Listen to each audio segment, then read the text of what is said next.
How's it, guys? A bit of a strange one. I was still talking about user-driven prototypes yesterday.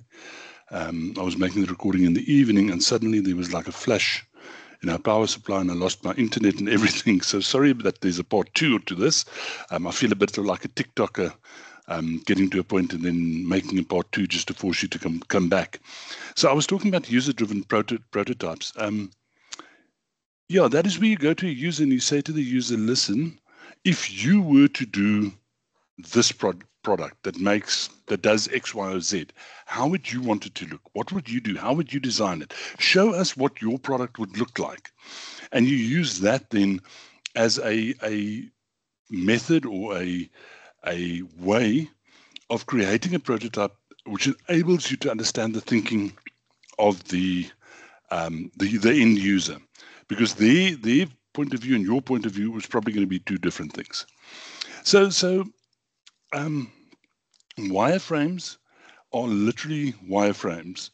They are drawn things that are it's a high level view of the thoughts and areas in terms of drawings and so on. They're 2D. They're not actual wireframes, but there's different ways of doing it. Storyboarding is one, where you actually take a storyboard and you talk through how the product would work and what it would look like. Now, if you are not, and let's remember something, that this shouldn't be an artist rendering. Somebody like me that struggles to draw stickman with crayons can also do a storyboard. A storyboard is just a diagram that explains how the product's going to work and where then how the process of the product and what the product journey is going to be. This is something that actually was originally designed for movies and things. Walt Disney's company started it.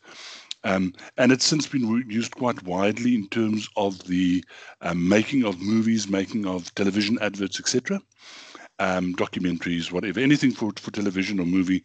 And from there, it's been pulled through into project management, and entrepreneurs have stolen it from there. So if you draw the storyboard before you interact with customers, stakeholders, these type of people, it can be clarity around the idea, and it can tell you how the idea is going to work, and it can also show you where the possible snags can be. If you must make sure there's a flow that you can see where and what's going to happen and where the interactive points are, and this can be used to generate further questions and say, yes, but how are we going to deal with this when we get to this point? If they go that way or this way, what's going to happen? It's a communication tool. It's a visual communication tool. So it's sort of they talk about now I must remember, problem solution benefit framework. So that's a basic structure to use in storyboarding. There are three things that we think of in that. So what's your problem? And that's the problem that the customer is experiencing, right? So you obviously want to design a product, and to design a product, you need to have a problem. So you need to say, what is the problem that the customer is experiencing? So how are you going to solve that problem? That's the second part of your storyboard. And how will the customer benefit? So if you've figured that out and you can address those things in your storyboard, then you're sort of on the winning side of things. I've got an example. Let me just see if I can get to it. So yeah, you probably want to pause and see if you can zoom into that.